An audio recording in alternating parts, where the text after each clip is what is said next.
how it just gets more and more real.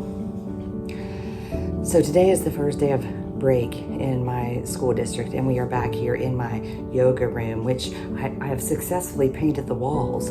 Go me, right? I have my tea and my favorite hand warming mug because it's so cold. And did I light a candle? Oh, yes I did. I lit a couple because I needed it. I got my YouTube fire going over there on the TV with the purring cat and everything. I have an actual cat, but this one I can mute when necessary, so it's a little bit more. Oh, and a million notifications. I'm getting ready to turn them off. Turn those notifications off, girl, because I need a break. I came in here to think and meditate a little bit, because if this is one of those teacher moments that we don't share a lot, but it happens. Break is a wonderful thing. Don't get me wrong. It was a party at school yesterday because we were all excited about break, but I always have a little bit of a tough time making this transition. That is a flat lie. I always have a ridiculously tough time making transition to the break part. And part of that is because when you work on this sort of addictive cycle, when you're in the middle of it, when you are on that hamster wheel, it feels normal. It feels right. And you're like, yeah, I got it going. I got all the balls in the air, right? I'm juggling.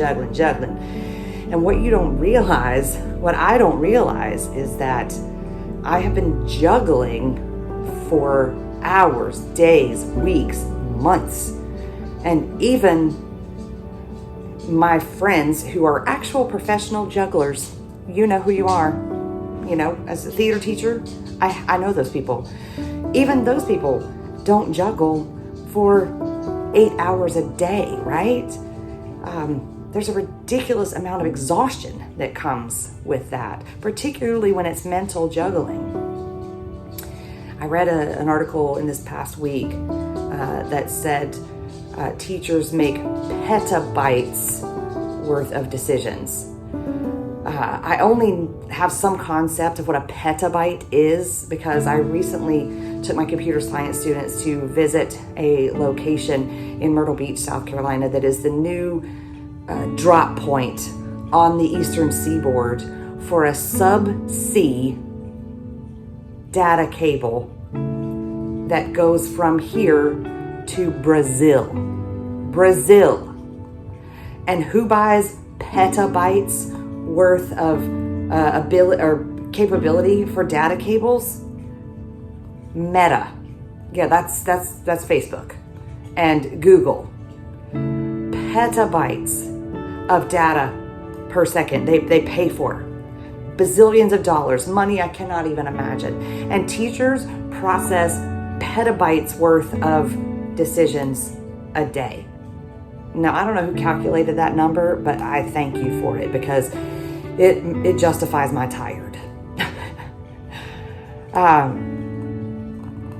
I came in here to sit for a minute to try to help myself make that transition.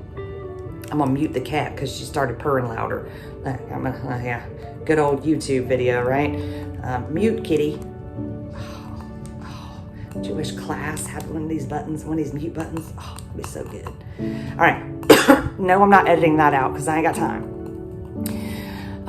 So I came in here to sit and meditate for a minute because I'm trying to make that transition, right? Trying to gear down, trying to find the off ramp. And it'll take me a few days. My family knows this every time. I do my best because I come home in fifth gear and I want to rest. I lay down, rest. And I can't because this supercomputer up here is still powered up and it still wants to make petabytes worth of decisions a day, which for years has meant that my poor family knows that mom is going to be in like hyper cleaning mode, or we have to get the shopping done now mode. And because I needed to make a million decisions, because that's what my brain is used to doing. So coming down from that is difficult. And I'm sure you understand. I'm sure some of you have wreaked havoc on your families, because you come home. It's almost like being on prednisone for me. Like prednisone, it'll make you well enough to go back to class in a few days, but you will also clean baseboards at 4 a.m, because that is what prednisone does. So coming from school to a break feels a little bit like that for me. And I feel like I'm speaking things into existence right now in real time, because you hear my voice, right? You hear that little hairball? I know some of y'all got that hairball right now too, because your body went, wait a minute, you didn't get up at 4:30 this morning? Are we on break? Okay, unleash the immune system. Because like, we're gonna all get sick now, because that's what we do. We somehow have developed this immune system that like holds back the tide until break, and then is like, boom, and you have to get sick. It's kind of one of the rules. So that brings me to the hardest part of this transition for me. And I see little memes about this all the time, and nothing really does it justice, and I won't do it justice either. But another transition that educators go through when we go into a break is this. I sat down with my coffee and my book and my Christmas tree and my candle this morning, and I was like, I was gonna have a moment. But I can't, because I'm thinking about the kids who I worry about. I'm thinking about the kids who told me that they were not happy that Thanksgiving break was over, that they in fact flagged down the bus because they were ready to be back at school. I'm thinking about the kids that I was shoving food in their pockets yesterday before they went home. Leftovers from Christmas parties, and it's sugar and candy bars and whatnot, but at least it's food. I'm thinking about whether they're warm enough, because it's this coldest day of the year so far. And should I have sent one more kid home with a blanket?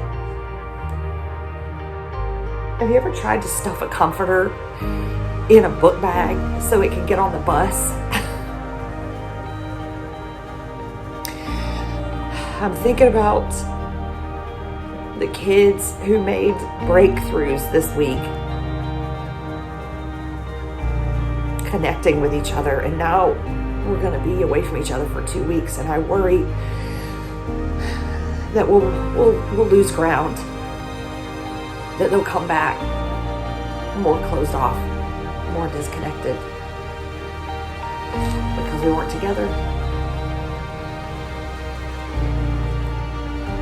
I'm worried that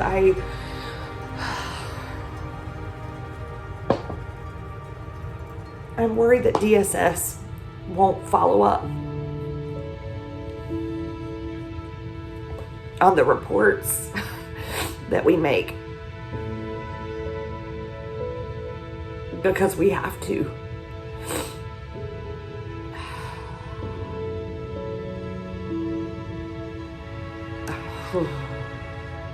I can't believe I went here on video. And I'm gonna send this to Todd, and he's gonna go, "It's great," and I'm gonna say, "But I cried and it's ugly."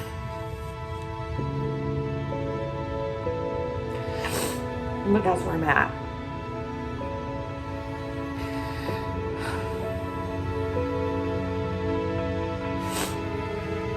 The rules are that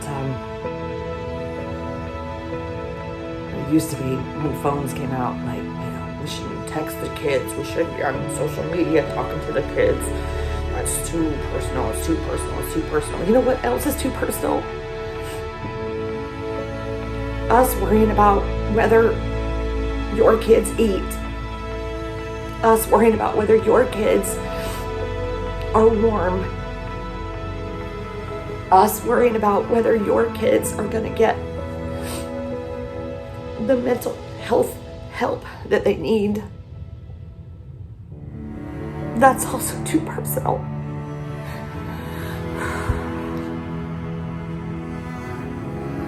So yeah, my kids have my cell phone number. And I'm in Snapchat groups with them. Because if they need school on break, I want them to be able to have it.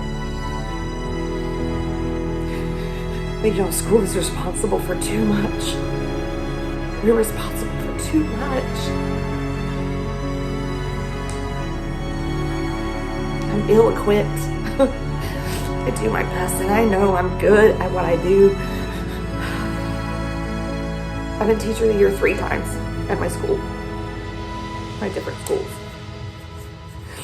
I've been top 10 Teacher of the Year in my district. I've been top 5 Teacher of the Year in my district. I know I'm a good teacher.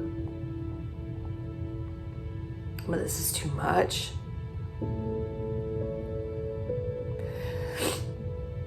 Please, if you are not an educator, we need your help. We need your help out there fighting for our kids. We need you paying attention. We need you voting. We need you doing whatever you can to make sure that the money that we need to hire people who are willing to do this are out here taking care of our kids. Oh my gosh. Get involved, pay attention. If schools are gonna be where kids get food and health care and mental health care and their education and the hugs and the love and the candy and the joy that they're not getting elsewhere, then you gotta give us some money and some people to do that.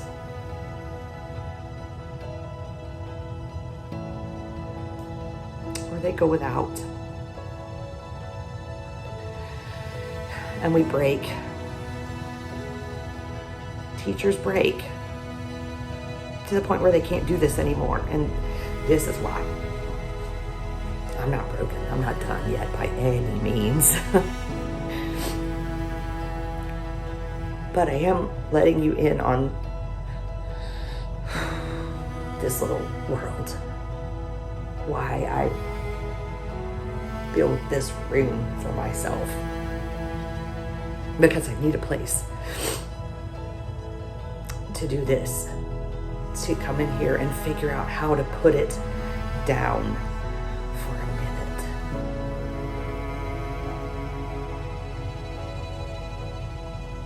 With a measly little candle and some YouTube videos of yoga and meditation apps and tea and talking to you.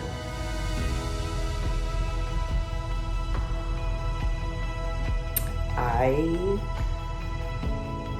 love and hate Todd Scholl for helping me be vulnerable.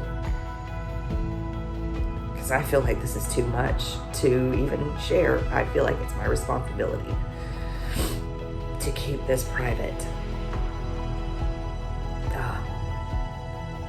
But maybe not. Because every time I post a video, another teacher finds me in the hallway and says, yeah, I know.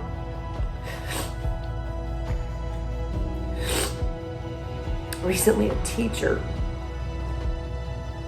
came and said, "Hey Mindy, I think I need your table. You know, that table that you get under for a minute with your kids to talk about their day. I think I need that." So humbling.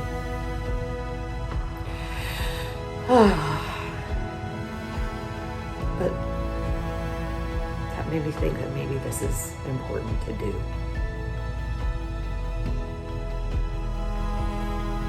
Feel better.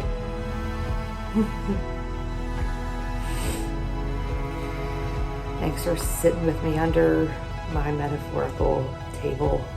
And for those of you who are holding all those school babies in your hearts over the holidays, I'm with you. I'm with you. And we're going to hold them tight. Wish you peace in your mind and in your words and in your hearts. See you soon.